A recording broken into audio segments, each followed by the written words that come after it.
entire ceiling opens up. And these things start pouring down, coming down onto me. And I do the same thing, except for now I'm not meditating. I'm literally in my room, on my bed, and I am not meditating. I'm in my realm. And these things are coming down on me, and I do the same thing. I will God's energy into me, or I ask God to fill me full energy, and I try to project it out, but there is thousands of these things coming up. And I instantly, I knew I lost. I was like, I knew I lost. And I called out to Michael and Gabriel, right? I called out. It was just moments, and I knew I lost. And I called out to Michael and Gabriel. But this time, they showed up. And I saw them above me. They were not of solid form. They were like mist, like see-through or transparent. And they were above me. And they were fighting these black entities that were, probably like this big, and they were fighting these, swirling around, and they were still coming through Michael and Gabriel, and I was still calling on God's power, willing it out, fighting these things, and still, with Michael and Gabriel above me, I still knew I was losing, and I was losing, and I called out for all of the angels. I yelled in my mind, I call all the angels. And I don't know why I knew to do that, and I don't even know why I did that, but I did. And then pretty soon, there was so many angels swirling above me, and within moments, all of these dark entities were gone. And another thing that I didn't bring up, when this hole opened and these entities were coming down on me, through the hole, way back through that hole, I could see that armored being, looked like a knight, and he was way back, and I could see his entire body. He probably looked like this big to me, like way back. And so that's why I knew as a person had arms, legs, and an armor, like a metallic armor, but way back on the other side of the ceiling opening up. The angels, when they came, they were on my side, and they looked transparent. And after they had fought these black entities, right? They were just, for a minute, they were just swirling around, and they looked like they were in like Roman attire with like some kind of headgear, and like you would see Romans, and they were just kind of milling around. Their faces would roll through, and then they slowly vanish off. It's an intense story, and it's important to get it all out the way you want. I'm here whenever you're ready to continue. Yeah, I wanted to listen, but it's that's what happened.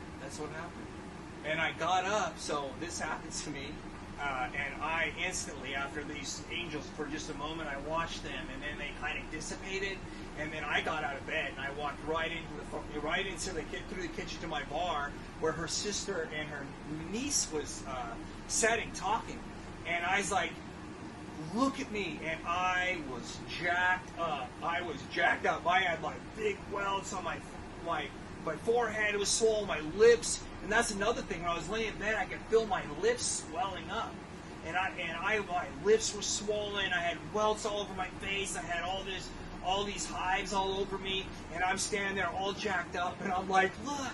It's like, I told everyone that something was going on, and the demons were attacking me. And I guess maybe I did. Now, I don't remember. I think I was joking with my wife, like, upcoming to this day. I don't think I actually told her what happened in the morning. But I know I was saying it then to her sisters at the bar. I said, I told everybody that demons were attacking me, and I was all jacked up. I had to go into the bathroom, and I took a bunch of Benadryl, and I got into the shower, and it was like showering, and because I was just staring at the mirror, and my face was just all jacked up, and just, it was crazy. It was literally crazy. And her sister and her niece didn't say anything to me. They're like, and then the next day, I didn't wake my wife and my son up, and all this was going on, and I walked out and saying it to her sister. I didn't tell them anything that night. And then the next day, I sang the story, obviously, because I said it to her sister and her niece that was at my bar. But my wife, she's like, oh, well, we were there too, laying in the bed, and we didn't, nothing happened to us. And I'm like, I don't know how spiritual stuff works, but I know what happened. I know what happened to me, and I had the physical result on my body when I got up and had to go take a bunch of Benadryl and hit the shower. And that all happened like happened at like 1 o'clock in the afternoon, and it was like 12:30, 1 o'clock at night. And it's crazy that the devil showed up to try to take me out when I was sleeping. I always thought that was just crazy. And at the time, I wasn't into Christianity as much, right? And so I was thinking, how is that even possible? Isn't he breaking the rules? He's showing up and trying to kill me in the middle of the night? Because he was probably pissed off because I beat that demon on their own turf, wherever that was, and I called the angels, and he had to retreat when he tried to attack me. So he's like, I'm assuming he's ticked, and he came himself. Well, he didn't come himself. He was way back on the other side of that hole. He sent all these little black entity creatures, and what's crazy is those things, like the angels took out a lot of them, but a lot of them came into that house, and I would see them crawling around in the shadows at night. For months, I would sleep with the light on. I'd be praying for angels to surround and watch over me at night, because I'd wake up and I couldn't breathe, and and I'd see. My eyes would be adjusting, and something's scattering off, they were just my kind of idea is that they're like a black hole that just sucks all the light. And you have scientists talk about it all the time.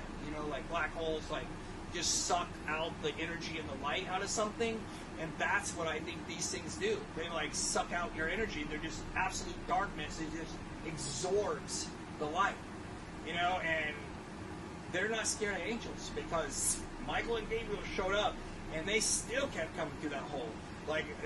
They're not like what I saw, like a demon. That demon had arms and legs and a tongue that had a knot tied into it, which it must have. I don't know why it had not tied into its tongue. Maybe so it couldn't talk. I really don't know. I know that demon was working for a witch, so evidently that witch was dealing with. Obviously, and that's what I hear, that witches, they utilize demons, and that's probably one of the demons that, obviously that was the demon she was utilizing. Why Satan himself showed up? Maybe because somebody like me came into their realm and was knocked down that web, because he wasn't there before I knocked down the web. So maybe he's like, hey, what the heck's going on? How is somebody coming into this other realm and actually doing this? I want to see who this is.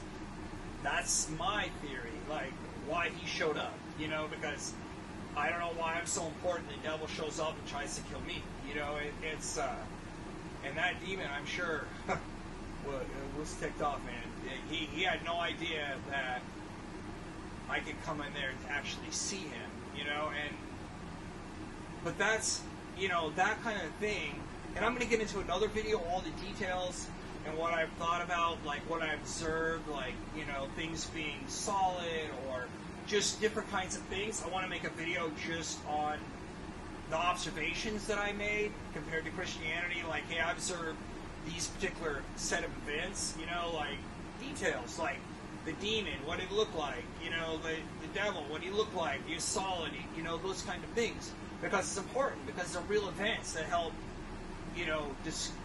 utilizing that information and analyzing it, it can help a person with their spirituality, understanding how things really work. Because people live in a fantasy world, and they think they're just running around. There's an entire other realm that's going on that can cause you damage.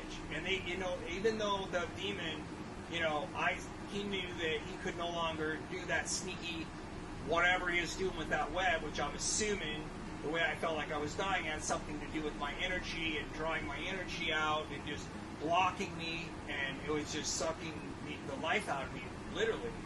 And I think that, me knowing that can happen, really, it's changed my whole life, because it might not just happen to me. I see it, bad things happen to other people, and I'm like, hey, there's real things that go on that you're not taking into account. If you're just a random person that's walking around that doesn't believe in God and doing whatever you want to do, a lot of times I think evil doesn't even mess with you, unless you just cross its path. But those that want to claim Jesus and try to do something good in the world, they're definitely a target. And they need to watch out. They need to watch out for themselves. They need to watch out for the people around them. Because if they can't get to you, they're going to get to the people around you. You know, if they mess this person up, they can cause your problems in your own life by negatively affecting everybody around you. I had an entire business that just collapsed, and that business did collapse. Right? A lot of things happened, and I can go into that later on with more stories. But this was like a life-changing event that happened in my life that is just crazy that a lot of people don't believe. You know, people that read the Bible and talk about Jesus, and all the different things that happen in the Bible, and Jesus being crucified and come back to life, and they're like, all this stuff, they believe it. But yet, when somebody says something like this, like this, hey, the devil showed up at my house, and the ceiling opened up, and, black entities came pouring down on me, and the angels came, and I fought next to the angels with, like, God's energy wielding it. That's crazy. They're like, man, you're a crazy person. There's no way that could happen. But it did happen. And that gives me a real good foothold. And I didn't see Jesus, but you know what? I know there's demons. I know there's angels. And, I know that they don't magically appear, that they travel. They didn't magically appear wherever I was. They had to come there. And it took about a time. It was a little bit of time. But when they were in the room with me, I can't say how they appeared there, but they were transparent. And I can't, but they were there. They were there, and then they kind of faded off. They didn't, like, fly away in a direction. They just kind of missed it out into where I couldn't see them anymore. So, but they came. That's a huge thing. The angels came when I called them. I called out to Michael and Gabriel, and I used those exact words, not the Hebrew word for Michael or Gabriel. I called out for those two, and they showed up. And then I called out for other angels, and they showed up. Now, that's a big deal. And what I didn't see is some guardian angel that was already there. Does he even talk about that? And I'm like, okay, if I have a guardian angel, where's the guardian angel when this web is over me? Because when I was there was no angel that I saw. I had to call for the angels. And so that puts, it wasn't like I was a Christian either, though. I mean, I believed in God, and I always have believed in God and Jesus, but I was definitely not living a Christian life.